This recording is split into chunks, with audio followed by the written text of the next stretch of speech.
Hey math enthusiast, I'm here to go over some problems dealing with similar figures.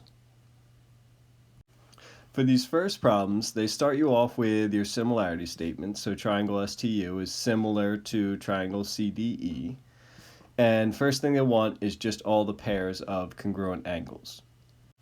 So use your statement to match up all the parts that go together. So I know that angle S, since it's listed first, is going to be congruent to angle C. Then my next pair would be angle T, congruent to angle D, and then lastly angle U with angle E. Part B deals with the sides, and they're asking for a statement of proportionality. So this is where we're just writing out all the sides that match up in ratios. So it'd be ST, which matches up to CD. You have TU, which goes with DE. And then you have, what's left? SU, which goes with CE. Now, this is a statement of proportionality, so I want to show that all three of these ratios are equal. Now, for number 2, I want to figure out whether or not these polygons are actually similar. If they are, then I'm going to write out a similarity statement and find my scale factor.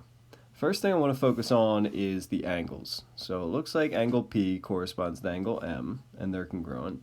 Angle L corresponds to angle T, and they're congruent. So that means, based on the third angles theorem, that angle N and angle O must be congruent to one another. The last thing I want to check is all the side lengths to see are they proportionate. So I'm going to try to match up the side lengths that go together. Looks like those two go together. Looks like LM is going to go with TP, and then the last side, PO, would go with MN. So what I want to do, just like what I did for the last problem, is set up a statement of proportionality and check to make sure the ratios are equal. So we're going to start with 8 over 6. And then let's go to the blue side. So we're going to do 12 over 9. And then the yellow, 6 over 4.5. All right, notice all the top numbers, 8, 12, and 6, came from the larger triangle here on the left. So the last thing I want to do is just check to see, are they actually equal? All right, well, you can try to reduce them if you want. If you really want to, you can use a calculator. You can change them into decimals just to see if the fractions are actually equal. So I can easily reduce these first two. I know it's going to be 4 over 3 and 4 over 3. So obviously they're equal. This one's a little bit harder to reduce because of that decimal. But if I were to change it into change it into a decimal, I know it would be 1.33 repeating. So in this case, I know that they all are going to be equal. And the last thing they want is the scale factor. So this would be my scale factor right here, 4 to 3. All right. And then I would also want to include my similarity statement. So I'm just going to write that over here. So we can say triangle, let's say LMN, and then I'm going to say it's similar to triangle, looks like L matches up to T. Looks like M matches up to P, and then the last letter would be O. So now you have your similarity statement and your scale factor. All right, and it goes in that order. So LMNO to TPO would be 4 to 3.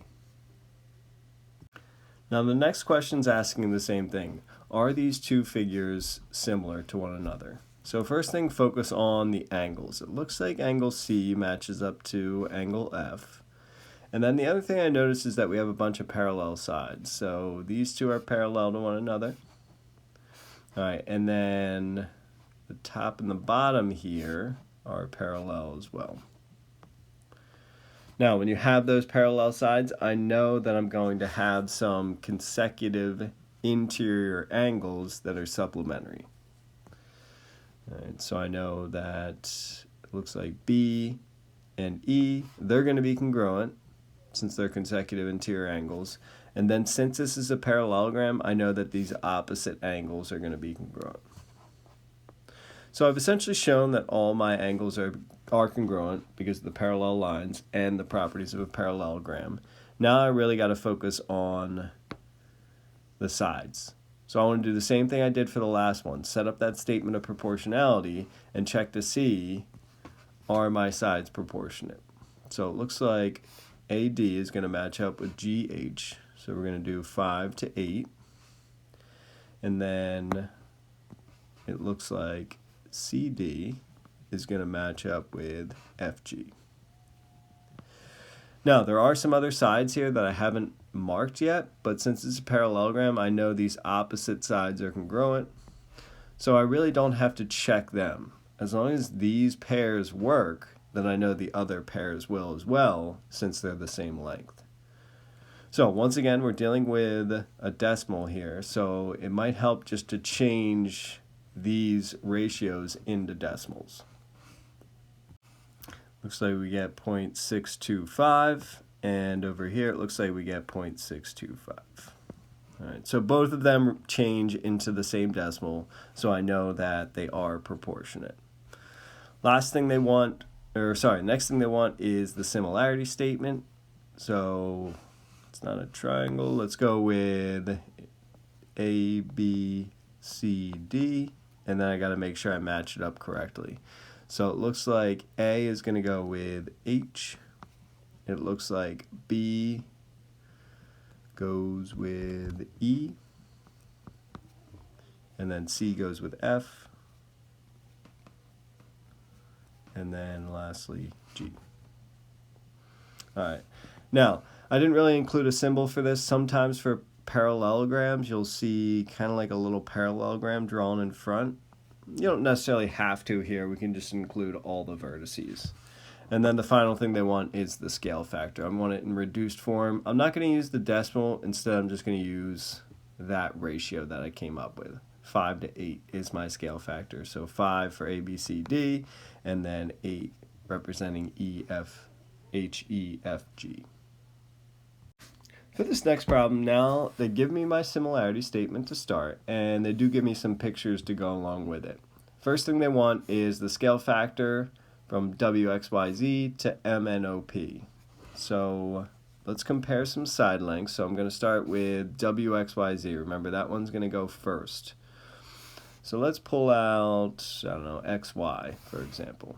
So it looks like XY, if I list that one first, that's going to correspond to, so XY is going to go to NO. So look at my figure over here, NO. All right, then I'm just going to replace that with the actual side lengths. So it looks like in my figure, XO is going to be 8 and NO is 10. Last thing I want to do is just reduce that as much as I can. So it looks like my scale factor is 4 to 5. Next thing I want to find is the values of X, Y, and Z.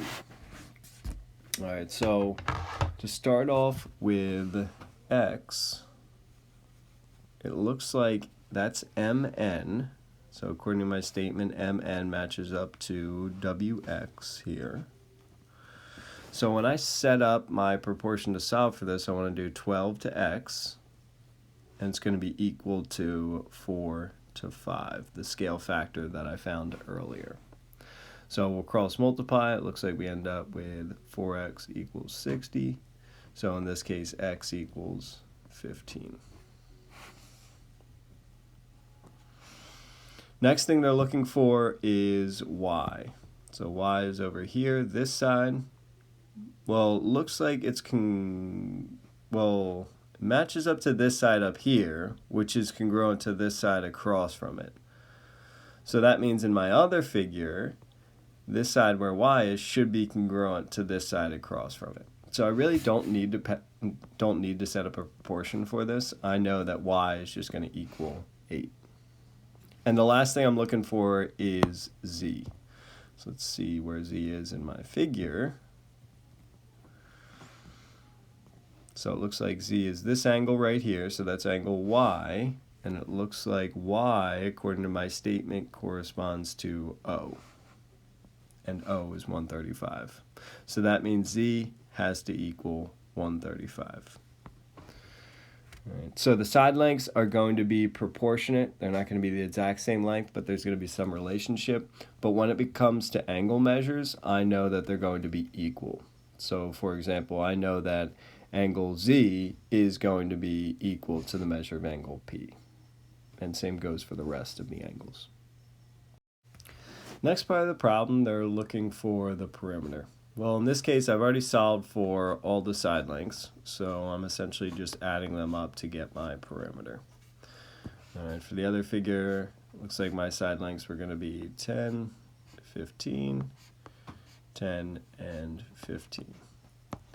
And then the last thing they want is the ratio comparing those side lengths. Well, I already found the ratio earlier, all right, for WXYZ to MNOP. But now they have it reversed. So first I've listed out the perimeter for MNOP and then compare it to the perimeter for WXYZ.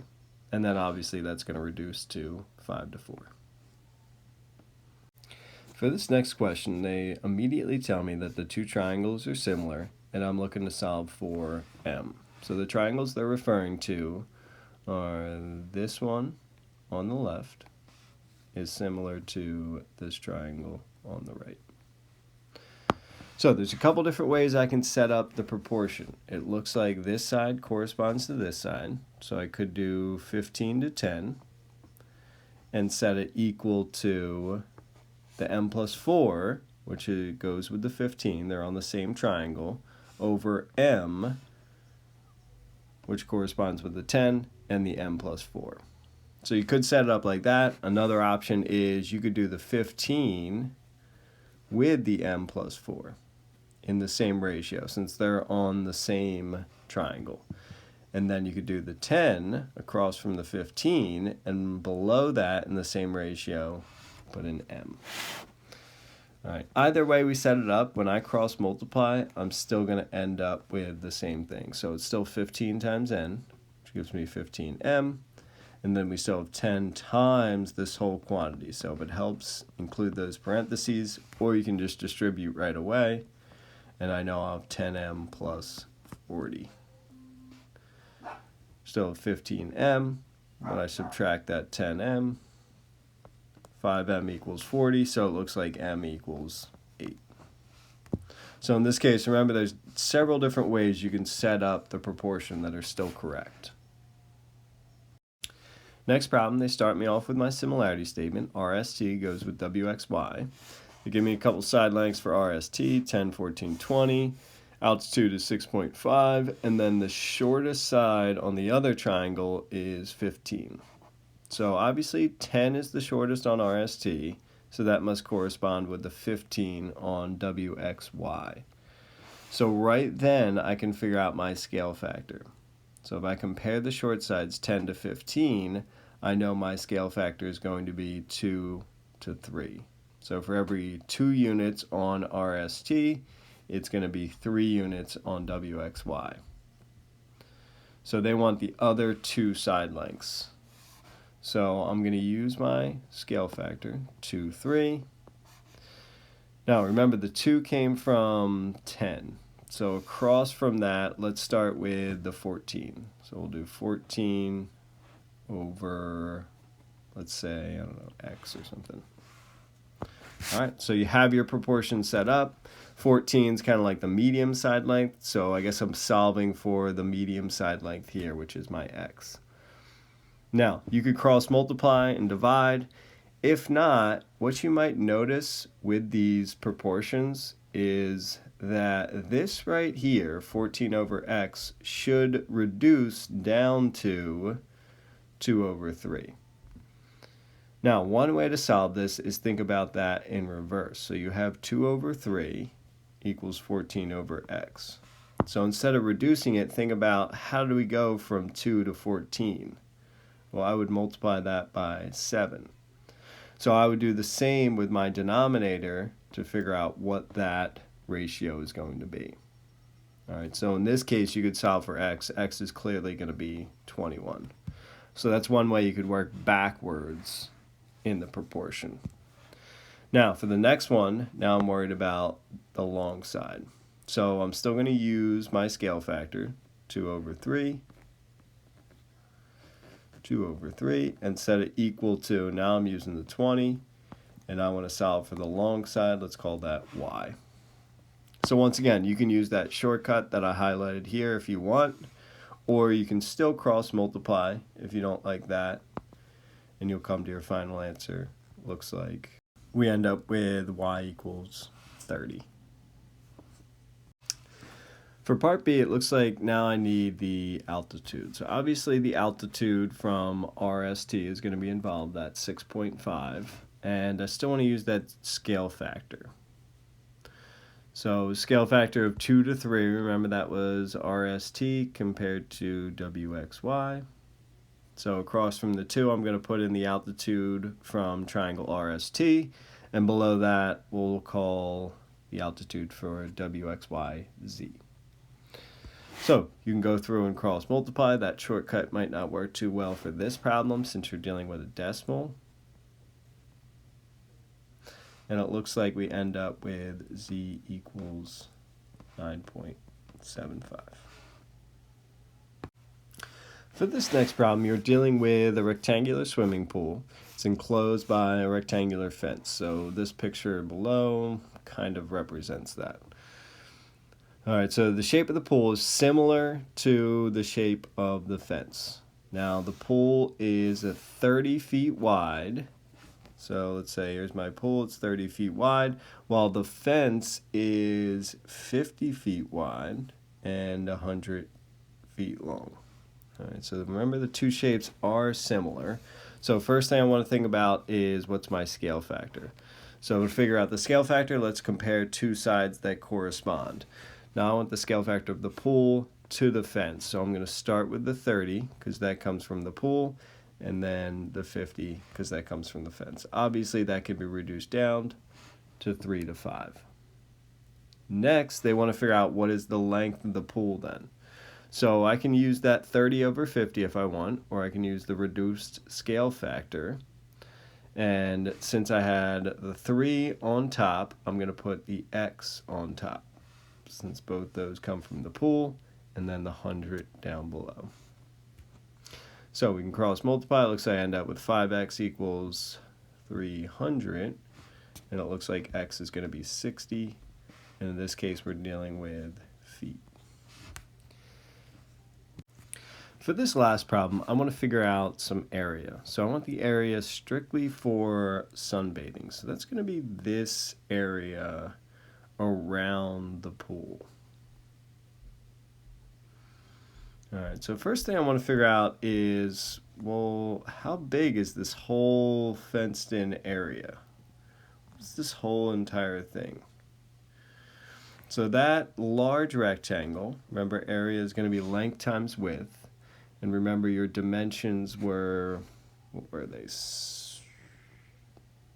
50 by 100. All right, so my dimensions of the whole entire thing are going to be 5,000 feet squared.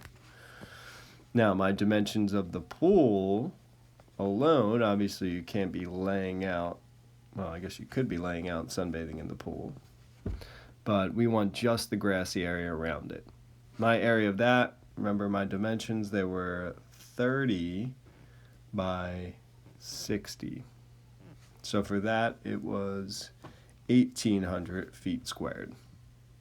So what I want to do to figure out that grassy area is I'm going to take those two, I'm going to subtract them, and that's going to tell me that that grassy area is going to be 3,200 feet squared for the area. So for this next problem, once again, they start me off similar figures, ABC, DEF. They tell me triangle ABC is isosceles, and it has a perimeter of 18, leg length 5. First thing I want to do is just sketch out triangle ABC. So here's ABC. It's isosceles, so I want to mark my two legs as being congruent. the whole perimeter is 18, and one of the legs is 5. Well, I have 2 congruent legs, so now I know this side is also 5 inches. Now, the whole thing around is 18, and if I already have 5 and 5 for the 2 legs, that means my base must be 8. Okay, now, this triangle is similar to triangle DEF, which means DEF must also be isosceles. And they tell me that DEF has a base of 34.4. So obviously these two bases are going to match up, 34.4 and 8. So now what I want to figure out is what's my perimeter. Okay, so first I want to match up that 8 and 34.4 since those two correspond. And then I want to set it equal to the perimeter, a ratio of the perimeters. So I know my perimeter for ABC is 18, and then for DEF, well, that's what I'm looking for, so I'm just going to fill in for X. So this ratio down here represents the perimeters, 18 to X. So when I cross multiply, I'm going to end up with 8X equals 619.2. And then after I divide by 8, I end up with X equals 77.4.